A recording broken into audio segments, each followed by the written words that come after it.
Hello Internet! Benji Zanos here. I hope you're all doing okay. Just another quick video I felt like doing.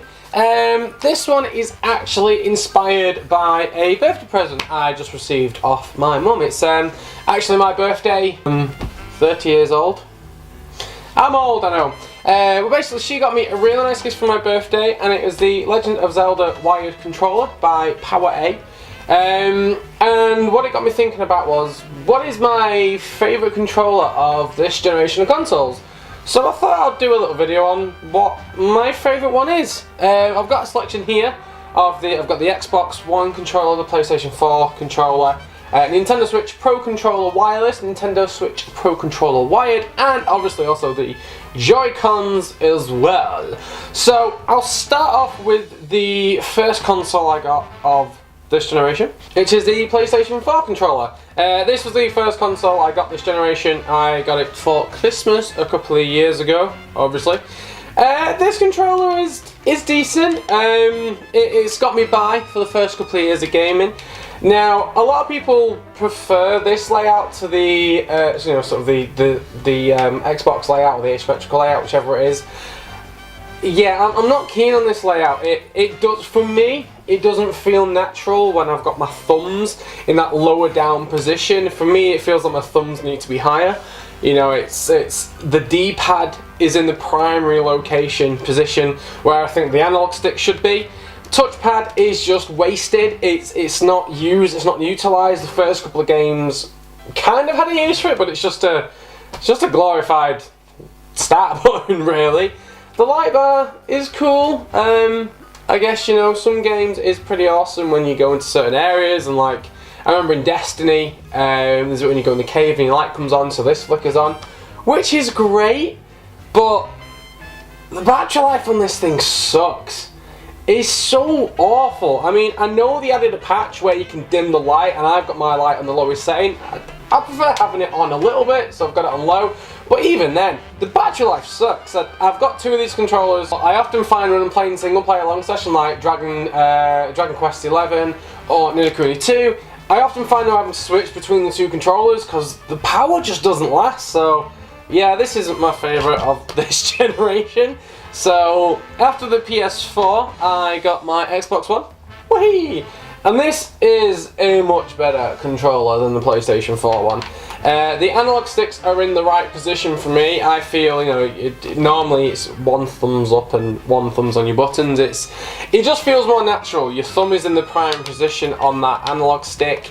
The triggers feel really satisfying. Now at first, I wasn't keen on the triggers on this. I wasn't keen on how they sort of arced up. Whereas on the PlayStation, they're not as bad, but I wasn't keen at first, but it's grown on me to the point where now, if a game is on both the PlayStation and the Xbox, I'll get it on the Xbox over the PlayStation because I prefer the controller, and also achievements. And obviously when I was doing streaming, I was streaming my Xbox to the PC.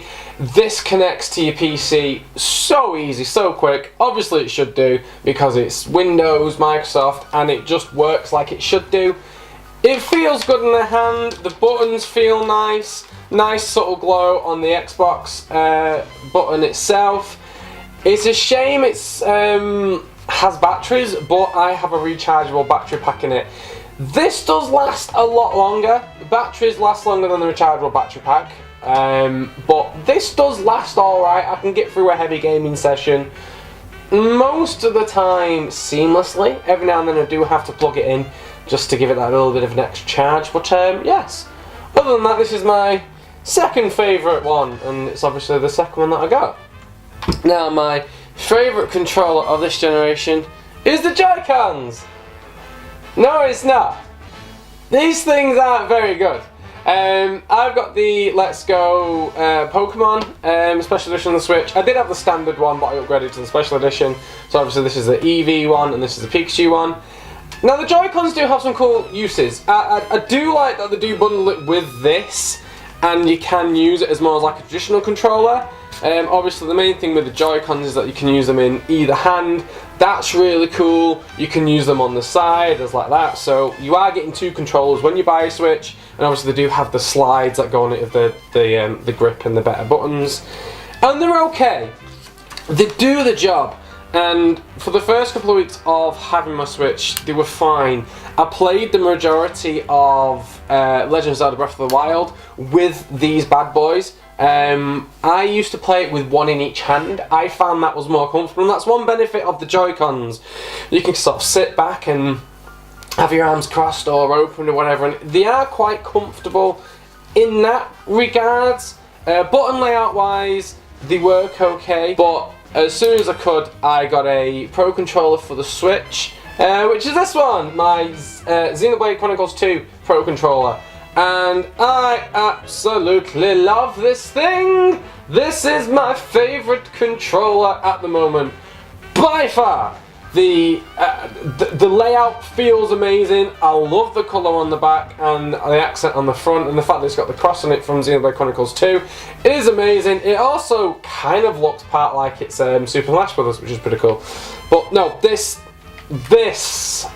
is how all controllers should be.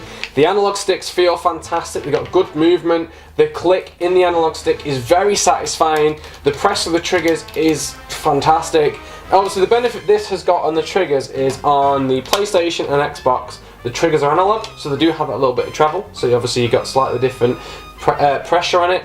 The ones for the Switch are just digital, so it's just straight down and done. But it works in its favour. The triggers feel amazing, the shoulder buttons feel good. A, B, X, Y, start, home, it all feels amazing. So much so that this is my Xenoblade Chronicles 2 one. And this is the one that I got for my birthday off my mum. Now this one is the wired version, not a wireless. I normally do prefer wireless. But for the sake of when I'm playing Smash Brothers and when I'm playing other games when I'm close to the console, I will be using this one because it is an awesome design. But the main selling point of this is the battery life. It's got a built-in battery. Whatever Nintendo have done to it is just wizardry, because this just lasts and lasts. Now I have got a stand on the side of my bed where I can plug it in and charge it. Most nights I just put it on the stand and it's not actually even charging, it's just on there because you need to turn the stand on. But this thing, I have never ever once had a low battery warning with this, and that's not to say it's not getting used, because I use this every single day on my Switch. I've played the majority of Xenoblade Chronicles 2 with this controller, obviously because I got it with that game. I think on that game on my Switch I've got about 80 plus hours. And I think I might have only charged this once during that entire time. It works so well. It's an amazing controller, it's got good range, it feels really good, and the design of this particular one I really like. Of these three controllers of the generation, which one do I prefer?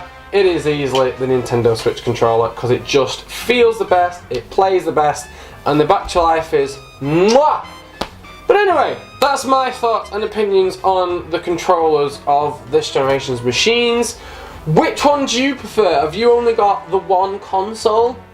What controller layout do you prefer? Do you prefer the analog sticks to be online, or do you prefer them to be slightly off balance like these ones are? What's your favourite controller? What's your favourite design? Do you, when you buy a controller, do you like to buy it because of a certain look? Do you like to get the special edition ones? Or do you just like the standard ones? What do you prefer? Let me know. What's your favourite controller of this generation? Thank you for joining me in this little discussion, and hey, I'll see you another time. See you later, guys.